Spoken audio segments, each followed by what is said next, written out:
Thank you for auditing Professor Skye's Record Review, the always positive new music review show hosted by a French professor who gets to review an album with a French title, Le Dernier Royaume by Observe since '98. Now it's important to note this is not an actual French artist. This artist is from Madison, Wisconsin of all places, and I'll get to that in a second. And the reason I'm reviewing this is not because of its Frenchness, although that is interesting. I was recommended to review this by one of my viewers, by one of my auditors. I apologize, I didn't write down your name. I scrolled through all my comments, I couldn't find it. If it's you, just comment in the comment section, and I don't know, I'll pin that so everyone can know it's you. And the thing is, I got this request. I don't like to review things more than a week old, and this came out January 1st. And I've also been getting a lot of requests to do something about MF Doom, who tragically recently passed. But I'm not going to do an MF Doom video. And it's not because, oh, that's exploitative. No, that's totally fine. It's because I don't know anything about MF Doom. Like nothing. Like nothing. And at some point in my life, probably soon, I have to dedicate a couple days, a couple weeks, a couple months of my life learning what it is about MF Doom that is so great and so wonderful. See, this is the thing. I spent a long time, almost 2 decades, not paying attention to music before I started doing this channel. And because of that, I've missed so much. So I don't want to just go out there and just, react to some MF Doom stuff or pretend like I know things that I don't. What does that have to do with Observe since '98? Well, the thing about MF Doom that I know is that he's considered one of the great figures of underground hip-hop. And if there's certainly one thing doing this channel, listening to so much new music every single week has taught me, is that underground hip-hop is so alive and is so thriving. It is a place of constant innovation. Like, you know how when the COVID vaccine started, like all the companies just started working on when the COVID crisis hit, all the companies started trying to create vaccines, and you got whatever, Moderna and Pfizer and Johnson & Johnson, and they're all just going full bore, trying to go forward, trying to find the right vaccine. In a lot of ways, it feels like that's happening in underground hip-hop. Just new artists constantly trying to find new ways to innovate, some kind of edge, some kind of shtick, some kind of approach to the art form that has not been done before.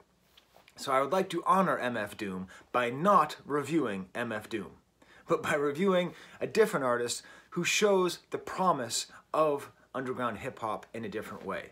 Observe since '98 and his album Le Dernier Royaume. Now, this is interesting because based on my limited research, it's very hard to find information on Observe since '98. But this is his second album in this series. And it's very much like the first, based on what I heard. And this is the thing. If we're trying to imagine that all of these rap artists, these underground producers are working so hard to innovate and come up with something interesting, it's amazing what people come up with.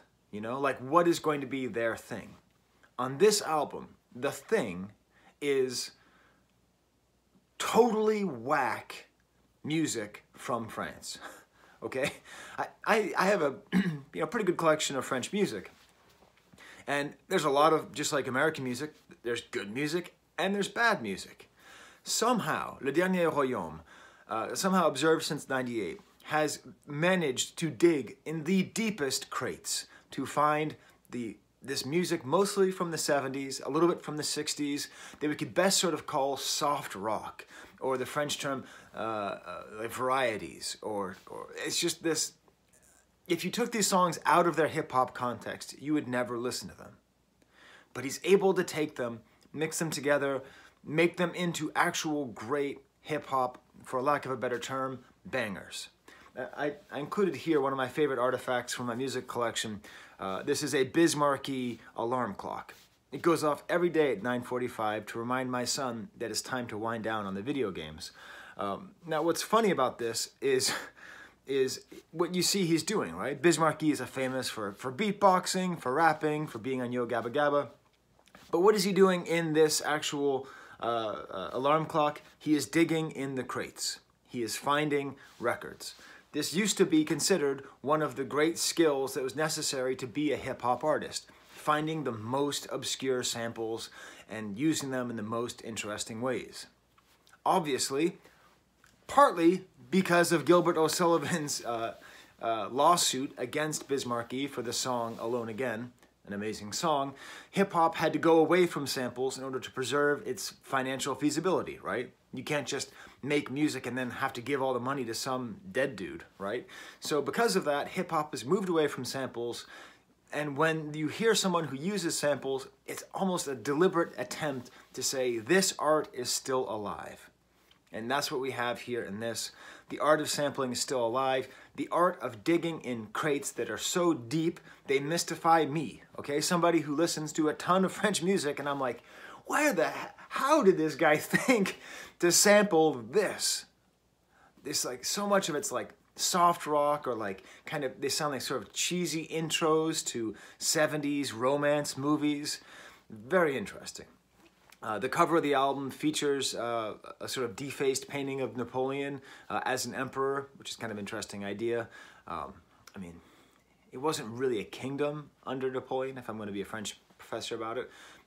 It was an empire, which isn't the same thing, but that's fine. And the thing about this artist, observed since '98. First of all, I don't know what's up with that name. That's fine. He's not from the East Coast. He's not from the West Coast. And he's not even really, I mean, he's definitely not from the South, but he's not even really from the Midwest. He's from Madison, Wisconsin. Like, if you say Midwest, you're thinking, you know, Chicago or some other kind of gritty city. You're not thinking of the pastoral, lovely college town of Madison, Wisconsin. And I do think that the college aspect of this album should be emphasized as well, right? There is a certain kind of hip-hop, a certain kind of underground hip-hop that is very intelligent, that is very consciously avoiding a lot of the tropes of materialism, which has unfortunately been relegated to the world of college hip-hop enthusiasts. So it makes sense that this music would come out of Madison, Wisconsin, a great college town. Also happens to be the primary inspiration for this channel. My friend Stella goes to the University of Wisconsin right now, so that's fun, and her brother lives there too. So that's kind of neat, and it's a fun thing because throughout this album we have this geographical explosion of hip-hop. So many things have been happening, right? Many things have happened in hip-hop since it started. The internet and the computer sort of killed digging in the crates, but they allowed for a delocalization that we see on this album. The fact that this guy can make beats and then have people guest on there from DC, from Delaware, from San Diego, from my current hometown, Rochester, New York. All of these people are able to come and rap on a beat by somebody from Wisconsin. It shows the way that hip-hop has changed, and it's sort of like almost like a showcase for American underground hip-hop artists. Like, here's a great producer, okay, everyone do your verse, let's hear how it is. It is better, I think, when there's less rappers than more. At times there are posse cuts, you know, which are just rap tracks with 3 or more rappers, and unfortunately with a lot of underground rappers, like a lot of them have to be sort of generalists, right? Not have like specialized voices, you know? So if we think about the Wu-Tang Clan as the best band, the best group to ever have posse cuts, you know, you need your Ghostface and your Raekwon to just be sort of like spitters, and then you need your Old Dirty Bastard and your Method Man to be kind of color, and like, you can't all just sort of be like Inspectah Deck, just sort of like right down the middle, good rhymes that are solid, that you can't criticize and that you do like. A little too often on this album, we have rappers who are just a little bit in that Inspectah Deck lane. I love Inspectah Deck. I'm not insulting him, but I'm saying that he definitely benefits from having more colorful or distinctive voices around him when his voice is not as distinct as the others. But this whole album isn't really about rappers. I'm not going to be talking that much about lyrics. Whenever I review a rap album, you can watch my Rap Ferreira review. I will go on for hours if I need to, okay, about rap lyrics. But for the most part, this is just great. Just a great rap album that is all about these productions. Observed since '98, knows how to do that thing with samples that very few producers know how to do. I mean, Kanye does it well, just off the top of my head, but the ability to take a sample and loop it, loop it, loop it, and loop it, and then when necessary, let it extend out another bar or another 2 bars, which gives a great feeling, because when you have that loop repeated you feel a little bit claustrophobic, I think. Like when you listen and you know you're listening to a loop, you feel a little bit stuck in it. By allowing it to expand, it gives a sense of openness, and he's very good. Almost every song does that. He also knows how to play with dynamics, add elements, take elements away throughout, so you're never tired of these really interesting samples and all these great beats and these great rappers underneath. This album did pass a test. I basically don't drive, right? I teach from home now and I don't go anywhere. But I'm so sick of Amazon and supporting Amazon. I'm like, I'm gonna order curbside pickup, and I ordered some guitar picks, a capo, and a tuner. And I just drove out. And normally I listen to podcasts or I listen to whatever, NPR while I'm driving. But I'm like, let me give this album a test ride. And I listened to this album very, very high. I wasn't high. I don't get high. But the volume very, very high in my car, listening to this. And it absolutely passes the test of being, an old school term, Jeep beats, right? Like the kind of music you can listen to in your Jeep where it's just really driving, really awesome music that gets your kind of blood going, where you just feel like a cool guy driving around in your car. I talk about that a lot in hip-hop, but I think people underestimate the important correlation between hip-hop music and cars. That makes sense, right? Because hip-hop started in a place where most people didn't even need cars because the subway system works so well. And the early images of hip-hop are everyone walking around with their radios on their shoulder. But I think that the relationship between cars and hip-hop is quite important, and that's an interesting test. Okay, moving on beyond that. I am now going to go through the album, but first I'm going to give you my homework. I'm going to have you listen to an example from this album so you get a sense of what it sounds like.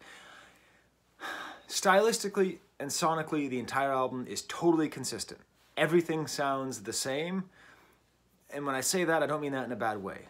Like the ability to take bizarre samples from France and transform them into absolutely head-breaking, head-nodding beats mixed in with a lot of talented underground rappers that is astoundingly successful to maintain that atmosphere all the way through. I chose the song Clyde Drexler after the basketball player. I'll put a link to it up there. What I want you to listen to is not so much the gun sounds and the sound effects, which isn't on most of the album, but this woozy guitar sample.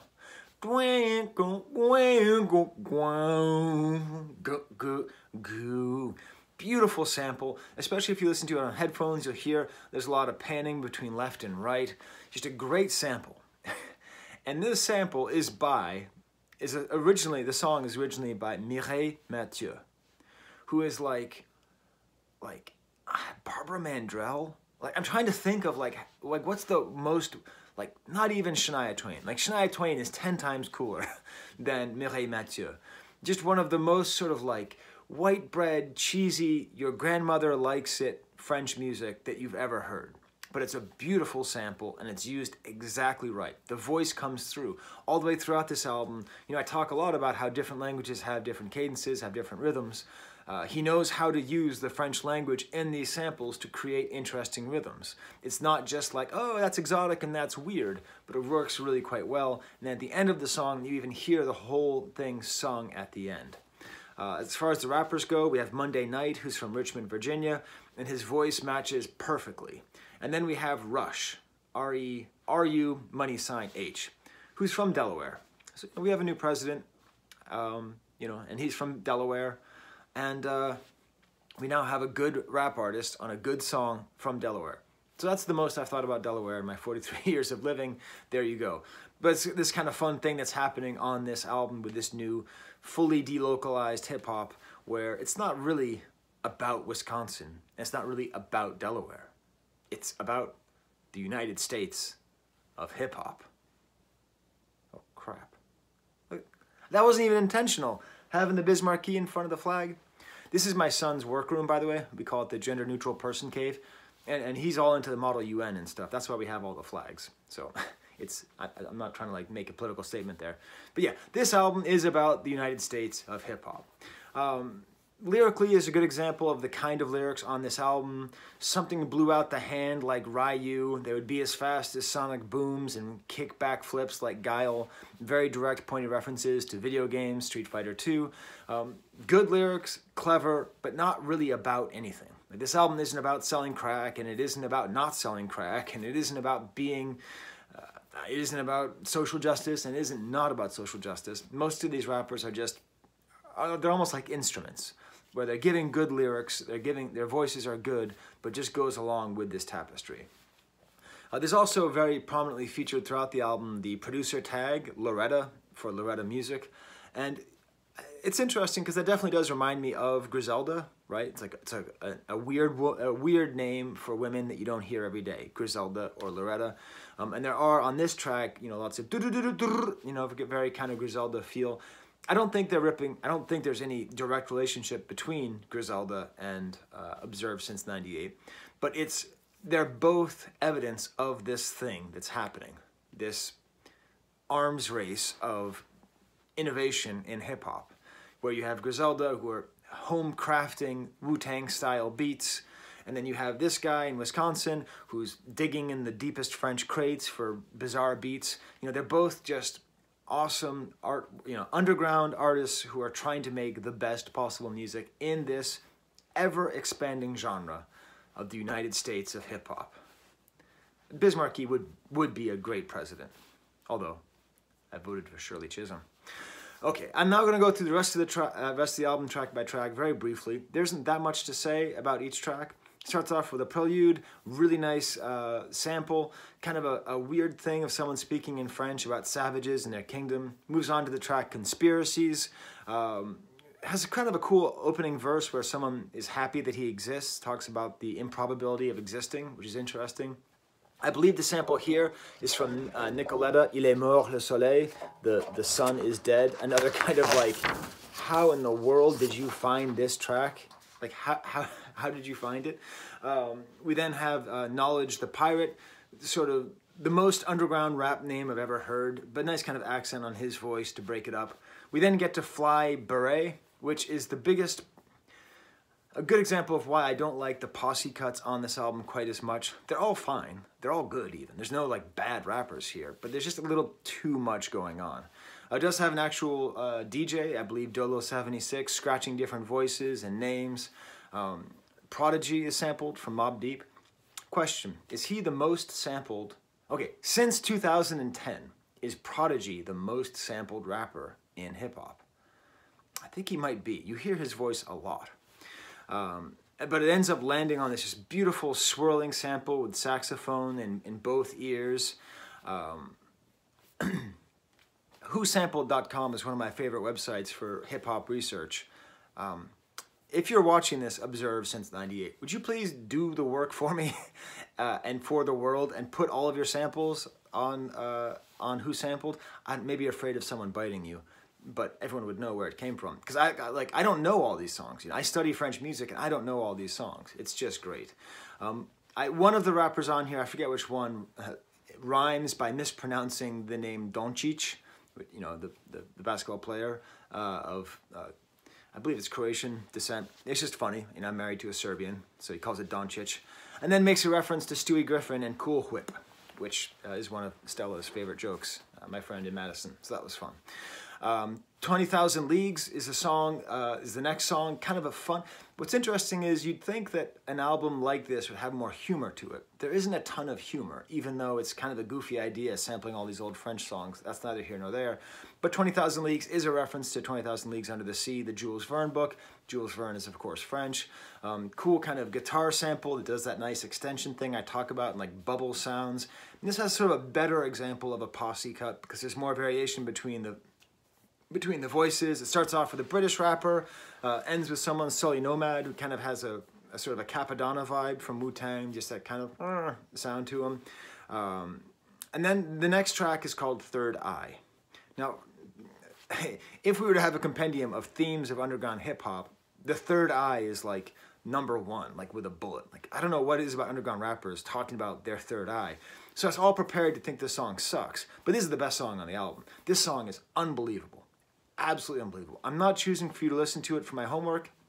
because it isn't the most representative song like Clyde Drexler is, but just listen to this song on headphones. It's gonna blow your mind. He's doing so many things in this low register with this bass sound and this sample that's really like this singing voice that's singing in French really, really low, and this piano that's going. And then the rapper's voice goes along with it just perfectly. Just a goddamn masterpiece. One of my favorite rap songs of the year. I mean, it's only January, but still, it's just a great song. Sorry, I have a faculty meeting in 17 minutes, so I need to make sure I'm not going too long.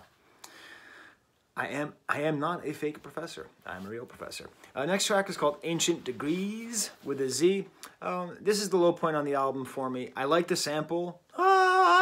It's interesting. It's just a French woman singing very high. But I don't know. The first verse is kind of like a crack verse. I'm a Liberace on these keys. It's okay, but like I don't mind the crack stuff with Griselda because like there's so much of it that it's abstract and almost absurd, right? Whereas with this, it's just like, really, I almost want an entire album without having to think about someone processing cocaine into crack. Okay. Then we have an amazing interlude, La Haine de Trois, which is basically just a straight, just took this song by Les Parisiennes, Je te déteste, and just cut it up and made it in a sample in the middle of the song. It's not like super innovative what he's doing, but having an interlude here is nice. Having it not have any rappers on it helps to give a little bit of a break while listening to the entire album. And it's an old 60s yay song that works well as an interlude in a 2020s rap album. I love the world. Dirty Work has this great piano sample that slows down and speeds up. Just a very crazy loop. And then the drums come on top of it, very well synced.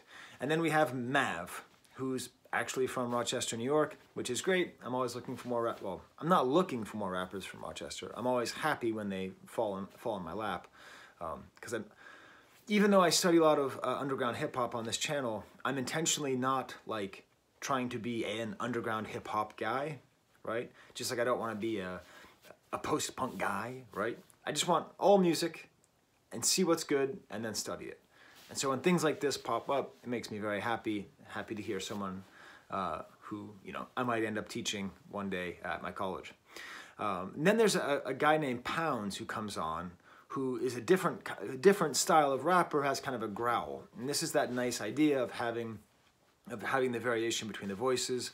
The chorus to this song is like, you can't walk a mile in my shoes. It's kind of a weak chorus. I think it's the only chorus on the album. I think they do better without the choruses. Next up is Narcissus with Napoleon da Legend. Finally, some actual French on the album. I reviewed Napoleon da Legend's album, one of my first like 10 reviews. We had like it's weird. I swear we messaged back and forth, but I don't know where. I can't find it on my Instagram or on my Twitter. I am so bad at technology. It's terrible. I do have an Instagram, but my wife, like, if my wife doesn't help me, I don't know what to do. I just don't know how to use it. So anyways, I should try to find that again, because Napoleon da Legend is a very interesting rapper, is capable of rapping in French and in English. And here, like, he definitely shows that he is the best MC on the project. Now, it's not just that I've heard of him before, but his verse is just the best, his flow, the way he matches the sample. The sample is his low guitar. It's just really a great track, and it's kind of a standout lyrically. John the Baptist has a harpsichord sample. I don't know where this guy finds all these samples. Cool kind of voice sample loop that breaks a little bit. Some rappers from California, Oxnard, San Diego, and then it ends with one of the great cliches of French hip-hop, a reference to the great French criminal Mesrine, and like they take a news report from when he was captured and killed, and they put it in there. So like, I think this guy must know French. That's one of my big questions about this album, is like, if this guy is from Madison, I didn't do much research, if this guy is from Madison, Wisconsin, like, you know, there isn't that big of a Francophone culture there, but how would you know enough about French culture to know the importance of Mesrine? Like, he's like the French Scarface, if Scarface really existed. Then it ends with a beautiful instrumental, and he just does a lot with this sample. He's able to develop over time, and there's drums and bongos and a great voice sample. So there you go. There's my review of The Last Kingdom, Le Dernier Royaume, by Observe since '98. I'm very happy to have discovered it. Thank you again to the auditor who told me to review it. I'm happy to have it. I look forward to listening to it next time I drive, which will be never. Okay, have to get ready for my, my faculty report. We're going to be discussing assessment rubrics for presentational speaking. You see why I need this channel? A lot of teaching is that kind of stuff. It's okay. Hey, assessment is important. But I just want to talk about stuff. All right, there's the camera. Oh, for Cutmaster Cool V and Bismarcky, there's the camera.